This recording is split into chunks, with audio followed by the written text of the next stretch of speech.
ওপার বাংলা থেকে স্বাধীনতার পর ছিন্নমূল হয়ে দলে দলে মানুষ চলে এসেছে এই বাংলায় বর্ডার এলাকায়। বাংলার মুখ্যমন্ত্রী বিধানচন্দ্র রায় তাদের জন্য উদ্বাস্তু কলোনি তৈরি করেছিলেন, থাকার বন্দোবস্তও করেছিলেন। বামফ্রন্ট আমলে জ্যোতি বসু উদ্বাস্তু কলোনি নিয়ে আন্দোলন করেছিলেন, তাদের সহযোগিতা করেছিলেন। মমতা বন্দ্যোপাধ্যায় সেই মানুষগুলোকে পাট্টা দিয়েছেন, সামাজিক সুরক্ষা প্রকল্পে যুক্ত করেছেন। ওপার বাংলার মানুষগুলো এপার বাংলায় এসে ভোটার তালিকায় নাম তুলেছেন, বিভিন্ন নির্বাচনে তারা সরকার গঠন করেছেন, পঞ্চায়েত গঠন করেছে, কেন্দ্রীয় সরকার গঠন করেছে। এখন বিজেপি বলছে নথি দেখাও। সব থেকে বেশি ক্ষতিগ্রস্ত হবে হিন্দু গরিব মানুষ। বলছেন আমরা অনুপ্রবেশকারী মুসলমানদের এখান থেকে তাড়াবো। 2002 সালেও এসআইআর করা হয়েছিল। কতজন অনুপ্রবেশকারী মুসলমান আপনারা চিহ্নিত করতে পেরেছিলেন এবং তাদের বিদেশে প্রেরণ করেছিলেন? একজনও নয়।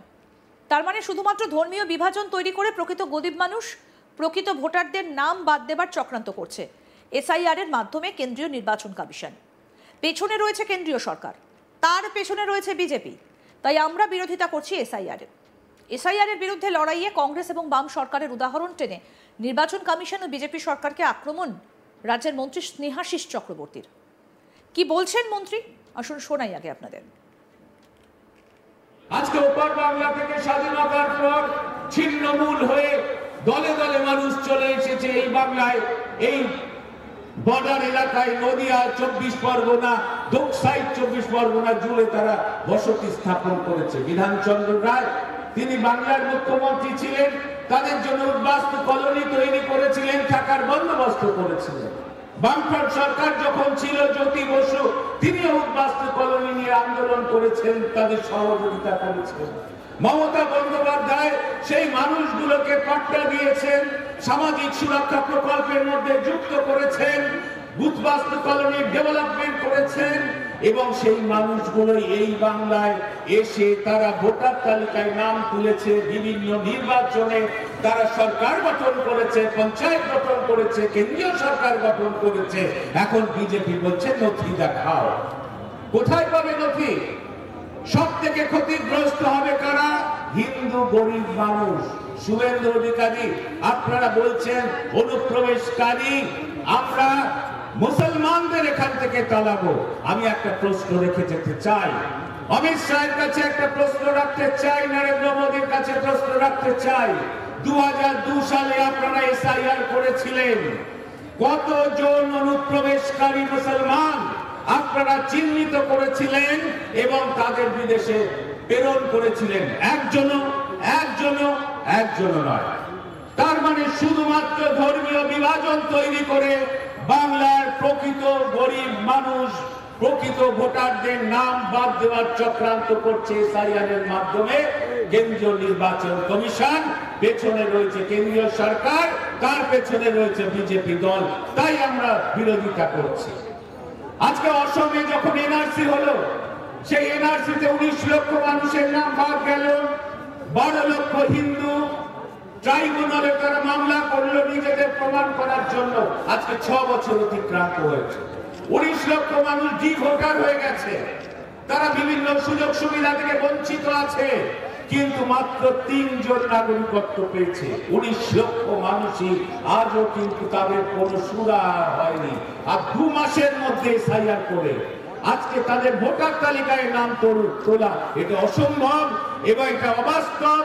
এটা বিজেপির চক্রান্ত বলেই আমরা এর বিরোধিতা করছি। আসলে বিজেপি বা ভারতবর্ষের মানুষকে অস্তিত্বের সংকটের মধ্যে ফেলতে চায়। এসআইআর এর সমর্থনে শুভেন্দু অধিকারীর মিছিলের পাল্টা মিছিল করে তৃণমূল কংগ্রেস এসআইআর এর বিরোধিতা করে। উপস্থিত ছিলেন রাজ্যের 2 মন্ত্রী, পরিবহন মন্ত্রী স্নেহাশিস চক্রবর্তী এবং মন্ত্রী স্বপন দেবনাথ। এছাড়াও ওই মিছিলে অংশ নেন দলের জেলা সভাপতি রবীন্দ্রনাথ চট্টোপাধ্যায়, জেলা পরিষদের সভাধিপতি শ্যামাপ্রসন্ন লোহার, সাংসদ শর্মিলা সরকার এবং জেলার বিধায়ক সহ যুবনেতা রাসবিহারী হালদার এবং ছাত্রনেতা স্বরাজ ঘোষ। মিছিল শেষে বর্ধমানের কার্জন গেট চত্বরে সভামঞ্চে বক্তব্য রাখতে উঠে মন্ত্রী স্নেহাশিস চক্রবর্তী বলেন, নির্বাচন কমিশন চাপ দিচ্ছে বিএলওদের, অনেকে অসুস্থ হয়ে পড়েছেন। অতি অল্প সময়ের মধ্যে এসআইআর এর মতো বিস্তৃত কাজ শেষ করা সম্ভব নয়। লক্ষ লক্ষ প্রকৃত ভোটারের নাম শুধু নথির অভাবে বাদ হয়ে যাবে। কোথায় পাবেন নথি তারা? নরেন্দ্র মোদী আধার কার্ড তৈরি করলেন, ব্যাংক লিঙ্ক করালেন, এখন বলছেন সেই আধার কার্ডের কোনো মূল্য নেই। সাধারণ মানুষকে বিপর্যয়ের মধ্যে ফেলে দেওয়াই হচ্ছে কেন্দ্রীয় সরকারের কাজ। এসআইআর এর জন্য যে 11টা তথ্য চাওয়া হয়েছে সেই তথ্য দিতে পারবে না সবথেকে বেশি বাংলার গরিব মানুষ। তারা সবথেকে বেশি ক্ষতিগ্রস্ত হবে। নথির অভাবে তাদের নাম বাদ চলে যাবে। আর কি বললেন মন্ত্রী স্নেহাশিস চক্রবর্তী, শুনবো। আমরা এসআইআর এর বিরোধিতা করছি। কেন করছি? আপনারা জানেন যে প্রত্যেক বছর ভোটার লিস্টের নাম তোলা, পরিমার্জন, সংশোধনের কাজ চলতেই থাকে। একটা ভোটার তালিকা যেখানে পরিষ্কার পরিচ্ছন্ন ভাবে একটা ইলেকটরাল রোল নির্বাচক তালিকা তৈরি হবে, আমরাও চাই। কিন্তু এসআইআর এর কেন বিরোধিতা করছি? কারণ এসআইআর হচ্ছে নিবিড় ভাবে ঝাড়াই বাছাইয়ের কাজ। এটা 2 মাসে হয় না। 2002 সালে এসআইআর হয়েছিল, তার আগে 2001 সালে বিধানসভা নির্বাচন, 1 বছর পর। 2002-তে এসআইআর হয়েছিল, 4 সালে লোকসভা নির্বাচন, 2 বছর পর। আর এবছর 2 মাসে এসআইআর হবে, তার 3 মাস পরে বিধানসভা ভোট। এত অল্প সময়ের মধ্যে এই ধরনের নিবিড় ভাবে সংশোধনের কাজ অবাস্তব। এবং আমাদের নেত্রী মনে করেন, আমাদের দল মনে করি, আমরা লক্ষ লক্ষ প্রকৃত ভোটারের নাম শুধু নথির অভাবে বাদ হয়ে যাবে বলে আমরা এসআইআর এর বিরোধিতা করছি। কোথায় পাবে নথি?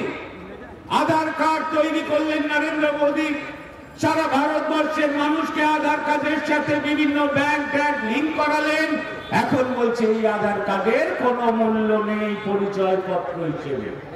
শুধু সাধারণ মানুষকে নিয়ে হয়রানি তৈরি করা, শুধু সাধারণ মানুষকে একটা বিপর্যয়ের মধ্যে ফেলে দেওয়া হচ্ছে কেন্দ্রীয় সরকারের কাজ। আজকে এসআইআর এ জন্ম সার্টিফিকেট চাই, এসআইআর এ জমির দলিল চাই। যে 11টা তথ্য তারা চেয়েছে, সেই তথ্যগুলো দিতে পারবে না সব থেকে বাংলার গরিব মানুষ। গরিব মানুষ সব থেকে ক্ষতিগ্রস্ত হবে, নথির অভাবে তাদের নাম বাদ হয়ে যাবে। প্রতি বছর আপনারা জানেন যে মেদিনীপুর, ঘাটাল জুড়ে বন্যায় ভেসে যায় মাটির বাড়িগুলো। আরামবাগ, খানাকুল সহ উত্তরবঙ্গে বাড়ির জলে ভেসে যায় মাটির বাড়িগুলো। কোথায় পাবে সেই নথি? সব থেকে ক্ষতিগ্রস্ত হবে গরিব মানুষ এই এসআইআর এর ফলে। তাই আমরা বিরোধিতা করছি। ওপার বাংলা থেকে স্বাধীনতার পর ছিন্নমূল হয়ে দলে দলে মানুষ চলে এসেছে এই বাংলার বর্ডার এলাকায়। বাংলার মুখ্যমন্ত্রী বিধানচন্দ্র রায় তাদের জন্য উদ্বাস্তু কলোনি তৈরি করেছিলেন, থাকার বন্দোবস্ত করেছিলেন। বামফ্রন্ট আমলে জ্যোতি বসু উদ্বাস্তু কলোনি নিয়ে আন্দোলন করেছিলেন, তাদের সহযোগিতা করেছিলেন। মমতা বন্দ্যোপাধ্যায় সেই মানুষগুলোকে পাট্টা দিয়েছেন, সামাজিক সুরক্ষা প্রকল্পে যুক্ত করেছেন। ওপার বাংলার মানুষগুলো এপার বাংলা এসে ভোটার তালিকায় নাম তুলেছেন। বিভিন্ন নির্বাচনে তারা সরকার গঠন করেছেন, পঞ্চায়েত গঠন করেছে, কেন্দ্রীয় সরকার গঠন করেছে। আর এখন বিজেপি বলছে নথি দেখাও। আর এতে সব থেকে বেশি ক্ষতি হবে হিন্দু গরিব মানুষ, বলছেন রাজ্যের মন্ত্রী স্নেহাশিস চক্রবর্তী। আরও আপডেট পেতে দেখতে থাকুন আজ তাক বাংলা। সাবস্ক্রাইব করুন, নোটিফিকেশন পেতে বেল বাটন অপশন প্রেস করুন।